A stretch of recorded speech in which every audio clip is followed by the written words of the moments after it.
Okay. Jarvis and I were literally caught in the worst storm New York has seen since 1960? Something like that. 1960. Okay, so this is a chain of events that happened from yesterday until now. Jarvis? Okay, Jarvis called me. Around 4 o'clock. Around 4 o'clock, he says, I'm hungry. Like always. Like always. Let's go to Joey Shanghai. Where is Joey Shanghai located? Canal Street. Canal Street, Chinatown, aka Manhattan. Where do I live? He lives in the Bronx. Much further than Trina does. I'm in Brooklyn, Queens. Far, far away. So I said, okay, fine. And I make the trek out there.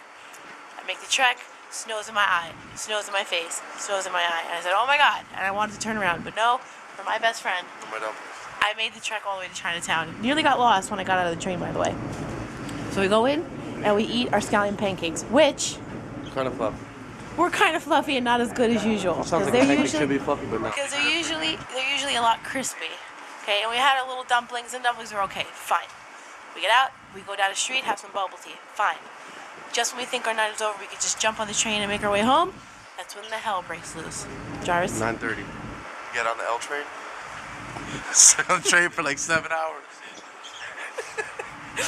We get on the 6th train. I take the 6th, take the 6th, right? And as we're on the 6th train, it was fast, but we meet some crazy people on the way as usual. This one guy starts talking to Jarvis out of nowhere, and then he gets on the train, and then he looks at this woman who's looking at him, and he says, if you keep looking at me, I'm gonna have to fall in love with you. And everyone's like, oh. It's a crazy pickup line. I love it. Yes. So then, after that, we get off at Union Square, we head upstairs, get on the L train. We think our ride is over. The L train is the last train we have to take. It's our final destination, and it takes us right home. False. We take the L train from Union Square to Bedford Avenue, and then we're stalled there for like 20 minutes. No, first time it was like 20 minutes. Then we hop on the other L train across platforms to say, oh, screw it, let's just sit down, take the ride back to 8th Avenue, and take the ride back up or down to Brooklyn. We did that, and it was a huge mistake, because then we end up staying on the other L train for like an hour and a half. And then the time just elapsed. What?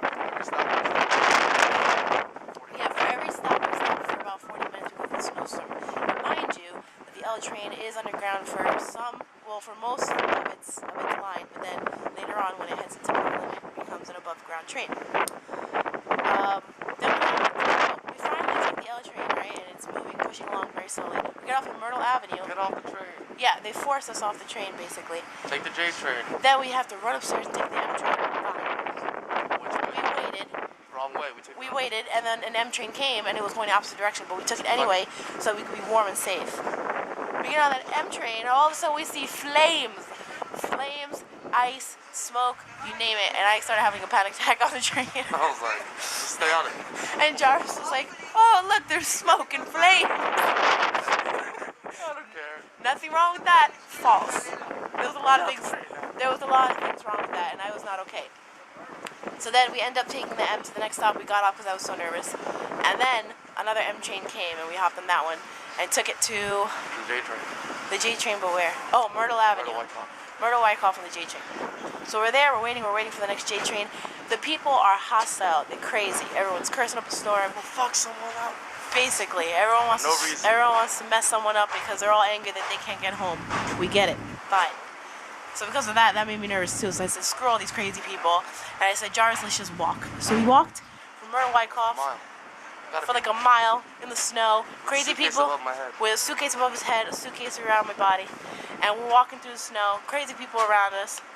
Cars don't even see us because of the visibility being very minimal. And I got hungry. And then he got hungry. And then we stopped by Kennedy Fried Chicken. Who eats Kennedy Fried Chicken? It's not me. Not me. Okay? We get into Kennedy Fried Chicken, and there's a crazy hostile man who's angry because his chicken pot pie was not heated up. It was not fully cooked. I saw anything up in this joint. He was very angry at that hour of, what was it, 3 o'clock in the morning that he was eating that pie chicken. He was eating that chicken early in the morning, and I told Jarvis, I said, number one, nobody eats Kennedy Fried Chicken at 3 o'clock in the morning because everyone knows that the food is really, really old. Of course. But of course, Jarvis only thinks of his stomach and still orders the pizza, and he ate it. With hot cocoa. With hot cocoa. Who eats pizza and hot cocoa? Jarvis does, of course. So then after that, we made our way down to Halsey where Jean's father lives. And, you know, we jumped over the snow, swam through it, and then we finally got in. 6.5 hours later. 6.5 hours from Chinatown. It took us 6.5 hours from Chinatown. We could have drove to like Virginia. We could have drove down to like Virginia. You know, we could have had dinner there. We could have met people we didn't even know and still made it back to New York. So that was our crazy journey through the New York City Blizzard of 2010. Part 2, we're trying to make it home now. Now we're trying to make it home, by the way. Here, I'll show you what it looks like outside. We're on the middle track. In the middle track. No train is coming through there. You can see everyone here is waiting on the platform. They've been waiting on the platform for a good 25 minutes. So, and there's still just like gusts of wind blowing the snow everywhere and anywhere. Stop. You gotta get your batteries. Everybody. So I want to peace out right now. Jarvis? You know, if you do this in England, it's offensive. Do this one. Also, it's this way.